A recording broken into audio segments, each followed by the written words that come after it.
So let's get on to Super 6 then. Because here we are, aren't we? This is the second one, isn't it? Durrell. Now, by all, let's be brutally frank, it wasn't the greatest fight in the history of the world, but the Super 6 is such a great idea, though, isn't it? It's gonna be the last man standing, isn't it? Yeah, definitely. The concept of it, 3 fights, win, lose or draw, them 3 fights are guaranteed. That's unheard of in World Championship boxing. And then the point leaders go into a semi-final, so there'll be 4 fighters left out of the 6. We know Jermaine Taylor's now dropped out. And rightly so as well. If he's been injured, he needs to turn it in. And Alan Green stepped in, good fighter. He's a good fighter, yes. Great fighter. Absolutely. He's had some good wins. He's going to take on where Jermaine left off.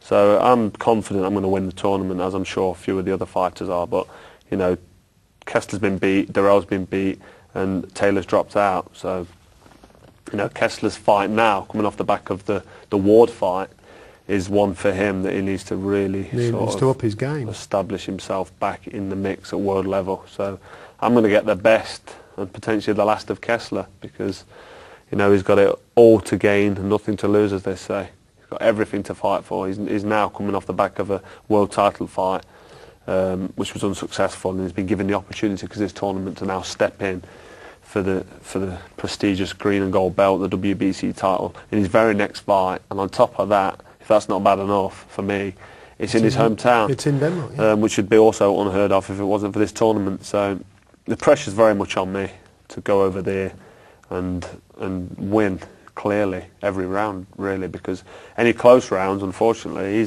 don't think you're going to get he's going to get the nod. So it can't be close. And I think it's helping with me working with Rob at the Institute of Sport and Excellence in Sheffield, because I'm training with amateurs.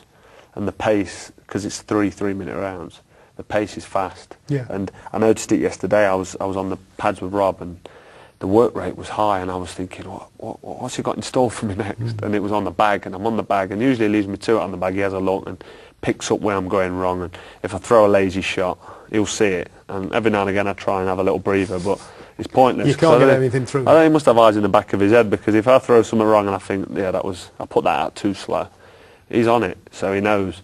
And the pace was just phenomenal. And I said to him yesterday, I said, "You're on the amateur pace, you are." He goes, "Am I?" I said, "Yeah." I said, "I'm telling you, this is a heavy pace." He goes, "Well, this is the pace. If we work, Kessler ain't going to see the final bell. Yeah. And you won't be getting close rounds where he's going to get the nod." He says, "You'll win every round, clearly." Yeah.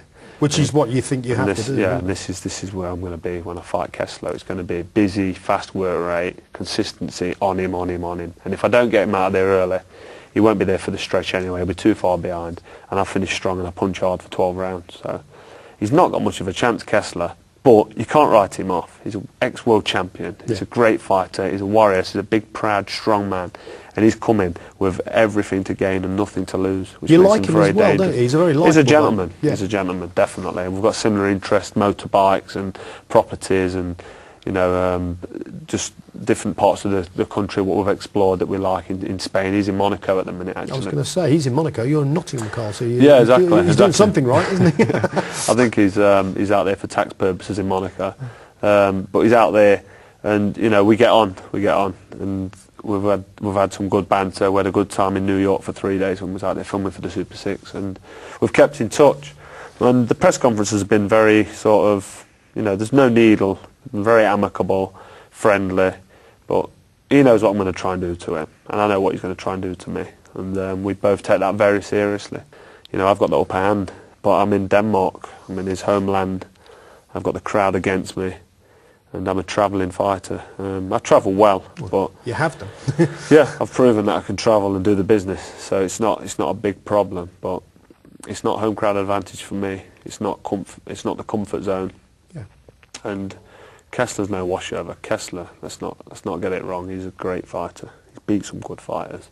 I think the thing is with this one that makes it so mouth-watering for boxing fans, though, Carl, is that unlike Durrell, who was very keen to sort of make contact and then get on his bike, I think all of us in the fight game are convinced that you against Kessler is going to be a proper toe-to-toe brawl. Would you assess it that way as well? If it ends up like that, then it will be. I don't want to get dragged into the trenches and have to fight for my life, if you like, for 12 rounds. I'm going to try and use my superior skill. I've got a very long, rangy jab, I showed my speed. I mean, Kessler said I'm slow. That's ridiculous. I showed my speed against Andre Durrell. He's the fastest fighter I've ever seen box. Certainly the fastest I've ever boxed. Very quick off the mark. Really, really quick hands. Yeah, he can run quick as well. He should probably go in the Olympics on the 100-metre sprint. He did some sprinting when he boxed me, but very, very fast hands. Yeah. Very skillful. And I dealt with that speed on the night. Took his jab off him with my right glove. Jabbed back, landed jabs on my own. So, I don't know, after coming off the back of fighting Pascal and Taylor and then Andre Durrell, who's anybody's worst nightmare, we'll see that against Arthur Abraham. That's going to be an interesting fight, Durrell and Abraham. Yeah, cool. But coming off them 3 fights in the sort of form that I've been showing, I'm going into the Kessler fight very, very confident. But he's coming in with his own belief and his own confidence as well. The thing that Rob McCracken told me about you was a simple one. He said, when has there been a British fighter who has ever fought that level of quality opposition, one after the other after the other? I mean, that is true, isn't it, Carl? That you're not exactly getting any breathers, are you? No, I mean, not at all. do you mind that? Is that just a game plan? Because you're obviously... I've said from the start I want to fight the best, and to be the best you've got to beat the best, and this is the reason I was chasing down the Welsh Wizard to try and get that title, not just the green and gold belt, but the status what he had, the best super middleweight in the world. That's what I wanted. You should be careful what you wish for, because I wanted hard fights, I wanted big fights, one after the other, and that's what I've got. So my wish has come true, that's for sure. But no, I can't think of any other fighter that would have had, not even the trilogy, by the time I've done the 4th fight and the 5th fight, yes. on the spin, fights on the spin of this level. Usually you'll have a big, hard world title fight, and then you'll have a couple of steady little, easy move around numbers, you know, but not for me.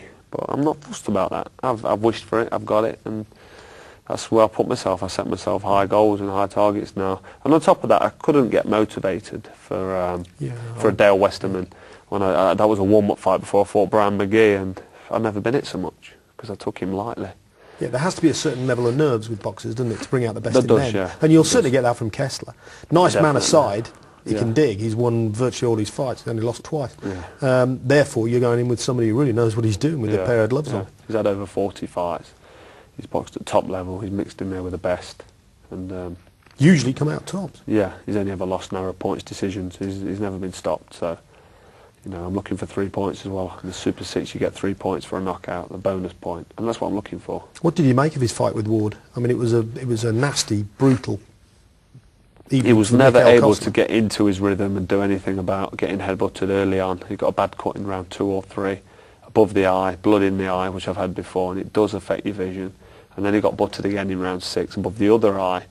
Then he got adrenaline in his eyes when they was trying to stop the bleeding. So he was never able to find any sort of rhythm or establish himself in the fight at any stage. So you can't really look too much into that fight at all, other than the fact that he took a bit of a sustained beating, whether it was with headbutts, elbows, or whatever it was. He did get cut up, he did get hurt, and he did get beat. So mentally, is he still there? Yeah, physically as well. I mean, wear and tear. It was an aging fight, not in terms of taking a sustained beating, punch after punch, but with the headbutts and then the jabs and the right hands he was taking, and the state of his face after, and then mentally as well. I mean, there's a lot to consider, but what doesn't kill you can make you stronger, so he might come back a bigger, stronger man for that.